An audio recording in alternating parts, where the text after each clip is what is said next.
gente vai falar sobre o livre-arbítrio, né? O poder de escolhas. Afinal de contas, então, nós temos esse poder de escolhas sobre a nossa vida? Eu acredito que sim. Eu acredito que sim. Acho que tudo que nós fazemos na nossa vida é por escolha. E eu acredito também que a partir do momento que as pessoas começarem a entender que a gente faz as coisas por opção e não por obrigação, a vida fica mais fácil, a vida fica mais leve. Então eu acredito que tudo que nós fazemos é por escolhas, por opção. E vou mais adiante. Nós falamos no último vídeo, ganhos da relação, tá vendo? Que a pessoa só fica na relação se tem ganhos. Eu vou mais além. Eu acho que nós, seres humanos, sempre fazemos o que é melhor pra gente. Sempre.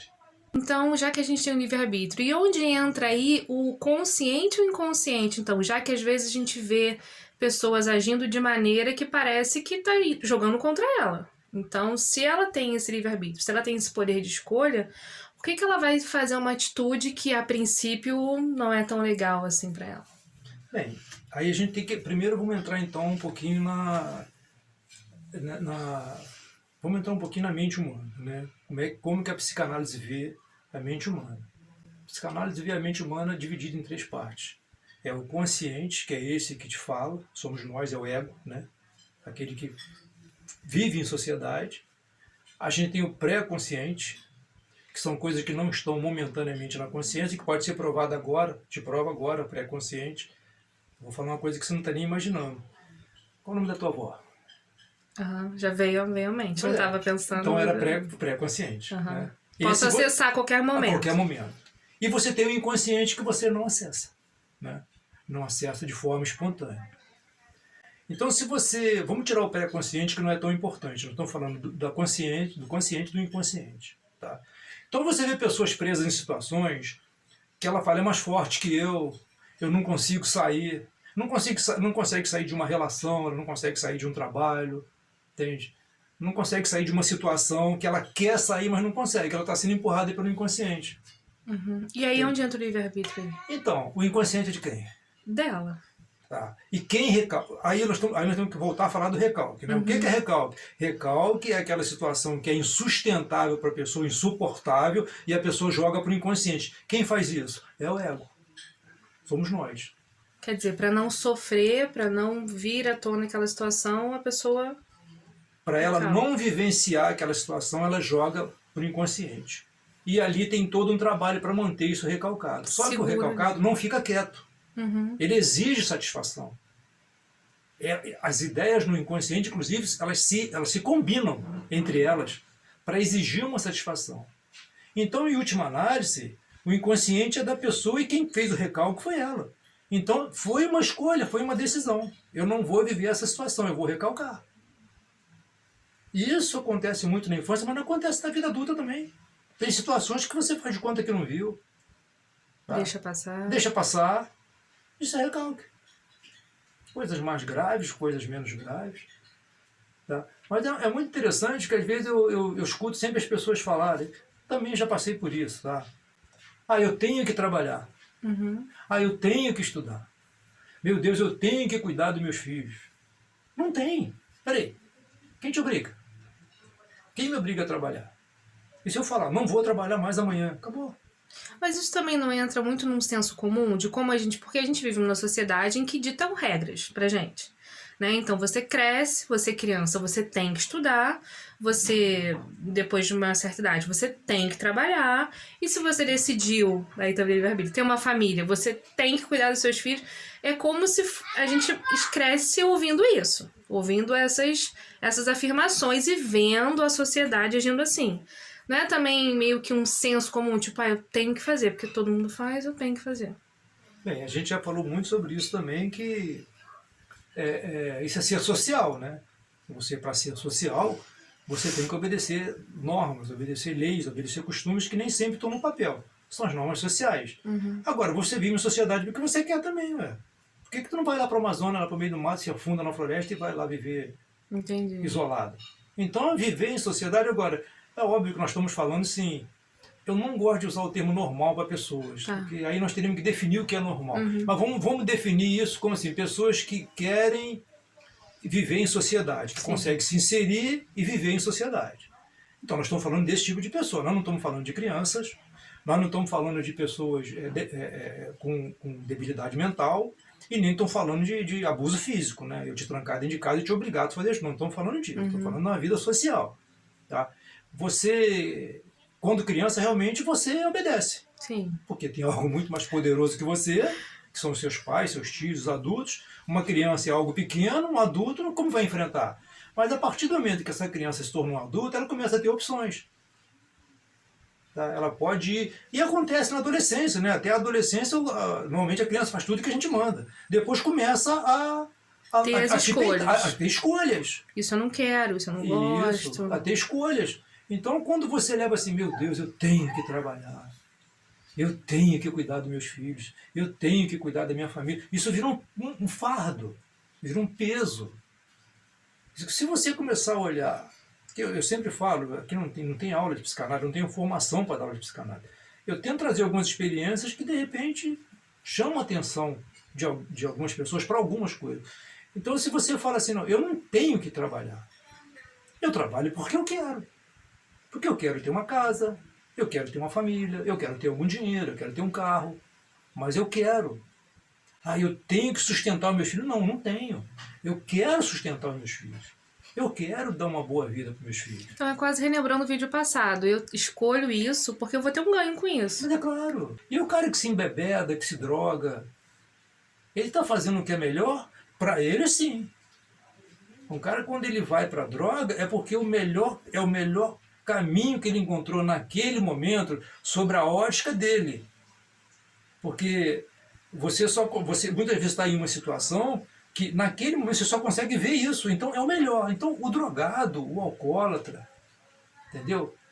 O ladrão, o que vai assaltar, o que vai... Ele faz isso porque é o melhor para ele naquele momento. Pô, o que é melhor? Eu roubar ou trabalhar? Porque é muito fácil, a gente sempre julga o outro, né? A gente sempre tem uma solução rápida e fácil para a vida do outro. Só que a pessoa tem, como você falou, a escolha dela, naquele momento, ela achou que aquilo fosse melhor. Escolha é sempre a escolha. Eu vejo muitas pessoas falar, pô, eu tenho que ficar casado, não posso largar essa mulher, eu não posso largar esse marido. Não pode.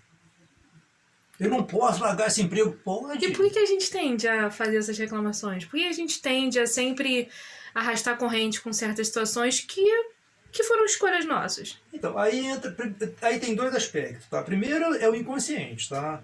Que são as coisas mais berrantes. Por exemplo, a pessoa que fica numa relação abusiva não precisa ficar, quer dizer, não precisa, que eu falo assim, não tem, aparentemente não tem ganho, né? Então ela fica numa relação abusiva. Ela tem o poder de escolher. Às vezes apanhando. Não, todos têm poder de escolher, mas muitas lá vezes... no inconsciente, ela... Muitas vezes sair de uma relação é abrir mão de um conforto financeiro, é abrir mão de uma segurança. Então a pessoa, é melhor eu ficar. Mas tem situações que são tão berrantes, por exemplo, a pessoa não tem necessidade financeira e ela fica numa relação abusiva. Aí ela está empurrada pelo inconsciente, que é o masoquismo. É a pessoa que tem satisfação com o sofrimento, tem satisfação com coisas que para o outro é ruim, entende? Mas esse inconsciente é dela, quem recalcou foi ela, entende? E ela tem essa possibilidade de sair dessa relação. Às vezes não sabe como, mas busca ajuda, busca tratamento. Então nós sempre temos opções, e o que eu sugiro a todos, que isso eu uso para mim, para de achar que viver é uma obrigação, de que cumprir as tuas funções sociais é uma obrigação. Como, por exemplo, te falei, trabalhar, estudar, cuidar da sua família, cuidar da sua saúde. Eu tenho que cuidar da minha saúde. Não tem, não. Tem gente que não cuida. Sim, muitas pessoas. Eu quero cuidar da minha saúde. Isso, Dani, torna a vida mais fácil. Quando a gente começa a entender que nós fazemos as coisas por opção. Mas isso também torna a gente muito mais responsável. E aí vem, de repente, aquele peso de caramba, eu fiz essa escolha na minha vida. Né? Nos torna super responsáveis. Sim, E aí responsável. pode se tornar um peso. Muitas pessoas falam, caramba, eu escolhi isso e aceitei isso. Ué, mas se você fez escolhas erradas, a responsabilidade é sua, é nossa. Em que pese que as pessoas culpam o outro, né? Não, Então, a eu gente não fiz tem... isso porque o meu filho Exato. fez aquilo. A gente não tem mania de terceirizar os nossos problemas. Né? Então, quando a gente pensa que, caramba, a minha vida está assim hoje, por minha responsabilidade, dá um baque. Dá um baque, mas torna a vida mais fácil. Torna a vida mais fácil, porque, o que eu te falando, uma coisa é você ir cumprir uma função porque você acha que está sendo obrigado. Outra coisa é porque você quer. Então, se eu acordo de manhã, pô, eu sou obrigado a trabalhar, é um peso. Agora, não, eu quero trabalhar. Eu escolhi trabalhar. Aí se você fala, mas se eu não for trabalhar, meus filhos vão passar fome. Então é melhor o quê? É melhor trabalhar do que ver teus filhos passar fome. Uhum. É porque também a gente acha que a vida é só coisa boa, né? A gente só veio pra curtir e aproveitar. Não vê que no livre-arbítrio você tem perdas e ganhos. Você trabalha e de repente não pode viver a vida viajando, nem fazendo só coisas bacanas, que o trabalho também tem suas coisas Olha, ruins. Dani. Não, mas só não. Não, pode. Pode? Você pode. Pode, mas aí de repente você não vai ter o retorno do Então, tu dinheiro, escolheu. né? Mas aí escolheu, você por exemplo, perde e ganha. Eu tenho meu trabalho, tenho vários trabalhos, inclusive. Uhum. Eu posso largar isso tudo Pode. e viajar pelo mundo, que nem tem muita gente que faz. Mas é aquilo, nem todo mundo pode financeiramente, né? Mas não precisa, financeiramente vai. Tu não vai morrer de fome no meio do caminho. Ai, não vai. Jesus. Eu tenho um conhecido que ele... Chegou uma época da vida dele que ele chutou o pau da barraca. Ele foi ser... Inclusive, uma pessoa muito interessante. Ele foi ser andarilho na rua. Nossa. Né?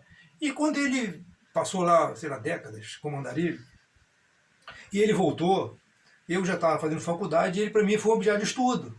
Eu falei, eu quero entender a cabeça desse cara.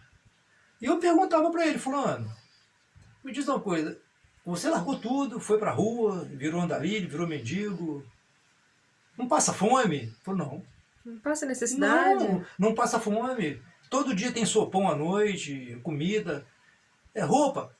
A gente joga fora. Porque se tu botar uma roupa boa, as pessoas não te dão as coisas. Eu falo, me diz uma coisa, o que tem de bom nisso aí? Ele falou, eu vou te falar. Liberdade. Você faz o que tu quer, a hora que tu quer, tu não dá satisfação pra ninguém. Isso é o que tem de bom. Mas ele colocou na balança, pra ele valeu a pena esse Foi uma ganho, escolha que ele fez. Tanto é que depois ele reverteu. Hoje ele trabalha, tem casa, tem tudo. Então são escolhas. Eu posso largar meu trabalho, você pode largar o seu marido, a fulana pode largar os filhos para ir. Que tem gente que faz isso. Claro. Agora, sempre pensando o quê? Pesando. O que é melhor para mim. Uhum. Hoje, eu, Lauro, falando, o melhor para mim é estar aqui gravando um vídeo para que de repente ajude alguém a tocar a minha empresa, a tocar o meu consultório, a continuar estudando, ajudar as pessoas que eu posso. Porque tem um detalhe, né? É mesmo fazer o bem, mas a pessoa é tão bondosa, né? Nossa, vive para os outros. Ela tem um ganho enorme. Fazer o bem traz um ganho enorme para a gente. Enorme. Então até nisso, até essa pessoa que se doa demais, né? que dá vida pelos pobres, ela está fazendo por ganho. Ela tem ganhos com isso. Que ganho? É fazer o bem. Porque se todo mundo soubesse como é bom fazer o bem, ninguém faria o mal. Uhum. As pessoas fazem o mal, elas fazem o mal porque, de repente, não veem que poderia ser de outra forma. Ela escolhe o mal porque, para elas, o melhor é o mal. Ela enxergou. Mas se elas tivessem condição de olhar e falar, pô, não, eu tenho o mal e tenho o bem, qual que é melhor? Mas não, elas preferem fazer o mal. É escolha. É o poder da escolha. Também escolha. Então, o que eu trago hoje para as pessoas que nos ouvem, que nos assistem, é isso. Não levem a vida como se fosse uma obrigação. Tá? E sim, escolhas. E sim, a gente sempre faz o que é melhor para a gente, e nunca por obrigação. Sempre por opção.